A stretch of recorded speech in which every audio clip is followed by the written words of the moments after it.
Meantime, the DOJ Inspector General suggests that while he found no evidence of political bias at the start of the Russia probe, he cannot definitively rule out such motivations throughout the rest of the investigation.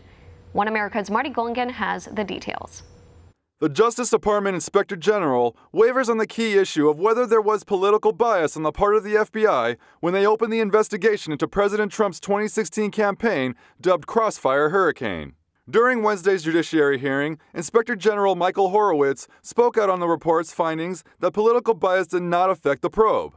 And we did not find documentary or testimonial evidence that indicated political bias or improper motivation influencing his decision to open the investigation. This as Attorney General William Barr commented on the IG report Tuesday, saying some portions of the document suggest there was bias on the part of investigators. I don't know what the motivations were, and I'm not saying they were improper motivations, but I think it's premature to rule definitively there wasn't.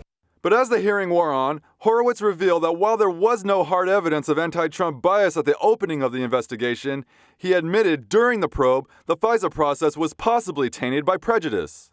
On the FISA side, we found, as you noted, a lack of documentary testimony evidence about intentionality, but we also noted the lack of satisfactory explanations and, in fact, leave open the possibility that, for the reasons you indicated, it's unclear what the motivations were. On the one hand, gross incompetence, negligence.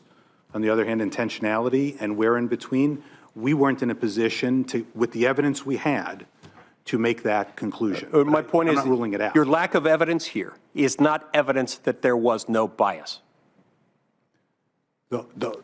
I'm solely basing it, correct, on the actual evidence that we have.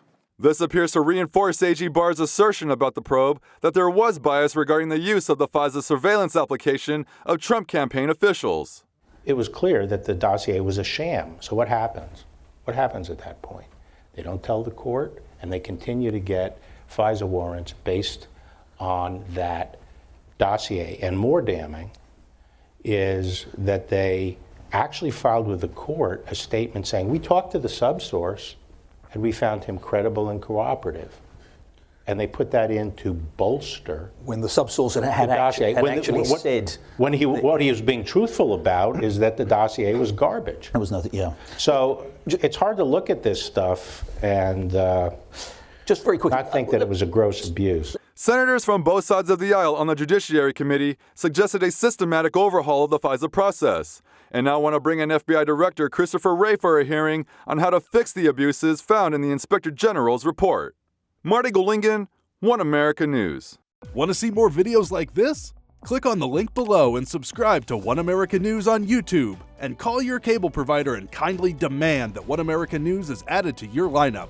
Call and subscribe today.